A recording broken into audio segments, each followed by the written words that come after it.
Bonjour et bienvenue. Aujourd'hui, se préparer à vivre le couple.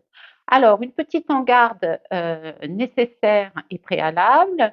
Si vous êtes si strictement romantique et que vous souhaitez le rester tout à fait, cette vidéo n'est peut-être pas faite pour vous et vous pouvez encore changer d'avis et ne pas la visionner afin de protéger vos représentations idéalisées.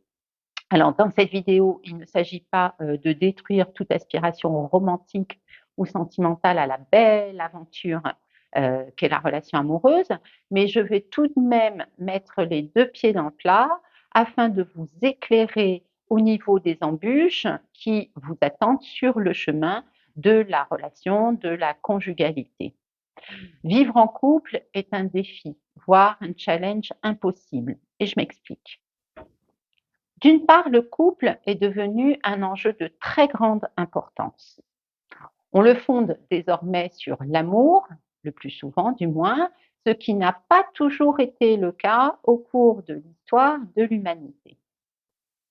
On en attend aussi du bonheur. Et le bonheur également est une notion assez récente dans nos représentations concernant ce qu'on s'attend à trouver dans notre existence.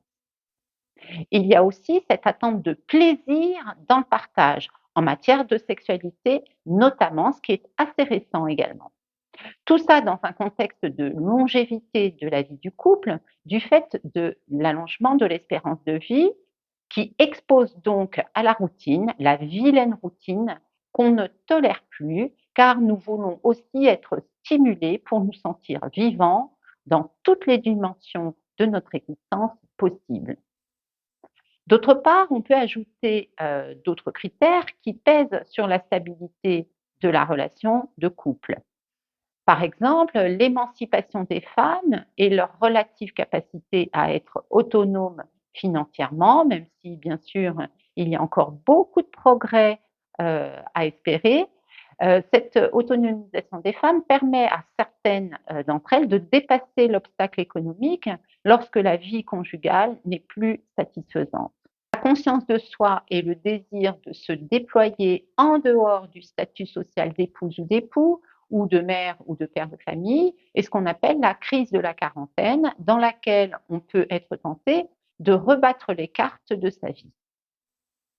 L'aspiration à vivre une vie sexuelle épanouissante, qui peut amener aussi à vouloir explorer autre chose que la monogamie et la fidélité, ou même l'orientation sexuelle initiale. Enfin, le manque de disponibilité pour entretenir la relation avec les trop nombreuses stimulations que nous avons dans nos vies, on a de moins en moins de disponibilité à offrir à la relation de couple. Alors malgré ces évidences, ce que j'observe, c'est que les couples sont rarement préparés à ce qui les attend. Ils s'engagent dans l'expérience avec une belle naïveté et surtout beaucoup d'ignorance. On idéalise et c'est bien ça le problème. Et tant qu'on est dans l'idéalisation, on n'est pas en train de se préparer à la réalité. Et cela est vrai même pour des couples recomposés, c'est-à-dire ceux qui ont déjà fait l'expérience d'un échec. C'est comme si toute l'attention était portée à l'instant de la rencontre et qu'ensuite on s'attendait à ce que ça coule de source. Le happy end dont on ne sait rien dans les dessins animés, du ils se marièrent et eurent beaucoup d'enfants, n'est pas la réalité à laquelle on s'expose. La relation de couple est un sport de combat qui demande une préparation minimale. Et quand je dis sport de combat, il ne s'agit évidemment pas de se battre contre la ou le partenaire, mais un sport de combat contre toutes les forces que je viens de lister et qui ne manqueront pas de mettre la relation à rude épreuve. Je parle de travail nécessaire pour que la relation ait une chance d'être épanouissante. Alors, travail, labeur, préparation, apprentissage ne sont pas des termes très sexy et bien sûr, ils ne font pas partie des scénarios Disney. Néanmoins, si on les prend pour ce qu'ils sont, c'est-à-dire une lucidité à propos des stratégies pertinentes à adopter, on augmente la viabilité de la relation ainsi que la qualité de ce qui sera partagé.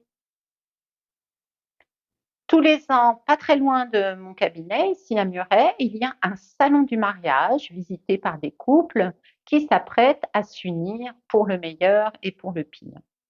Alors dans ce salon, on propose aux couples tout un tas de choses pour que la cérémonie du mariage soit fastueuse et une belle réussite. Or, la cérémonie dure très très peu de temps. Mon idée est qu'il serait très judicieux de rééquilibrer les choses. Il faudrait un salon de la vie de couple, car ce qui reste à construire après la cérémonie est énorme et devrait faire l'objet d'une attention toute particulière et d'une réflexion joyeuse et lucide. Au lieu d'offrir de la vaisselle ou d'autres gadgets inutiles, offrez donc quelques séances d'information auprès d'un thérapeute de couple ou d'un conseiller conjugal, ou bien encore des livres, hein, des ouvrages qui traitent de la relation de couple, de l'art de partager son quotidien, de la communication, bref, sur le bien vivre ensemble et en amour. Ce qui manque aux amoureux, ce sont des connaissances en psychologie, bien sûr, en communication, en gestion de conflits, parfois même en parentalité. Il leur manque des compétences et les sentiments, même s'ils sont profonds, intenses et très magnifiques, les sentiments n'apportent pas les compétences. Ils n'ont pas suffisamment d'efficacité face aux problèmes. Imaginer se former au couple, à la vie de couple, comprendre ce qui s'y joue, explorer des solutions pour gérer les tensions, mieux s'écouter, serait un travail intéressant à faire en amont des difficultés. Hélas, dans la réalité, les couples cherchent des solutions, notamment auprès des thérapeutes de couple, une fois qu'ils ont les pieds bien pris dans la crise.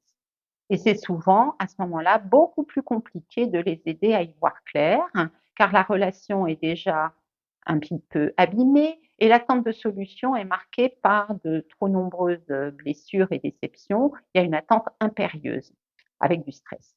Ce moment, donc, n'est pas propice à un apprentissage joyeux et serein, ce qui est dommageable pour la poursuite de l'aventure conjugale. Bref, vous aurez compris, travailler au couple avant la crise, eh ben, c'est comme apprendre à se servir d'un extincteur avant l'incendie. J'espère vous avoir un petit peu aidé à réfléchir à ces enjeux conjugaux, relationnels et amoureux. Et je vous souhaite un joyeux cheminement vers une réussite dans votre vie de couple. Je vous dis au plaisir.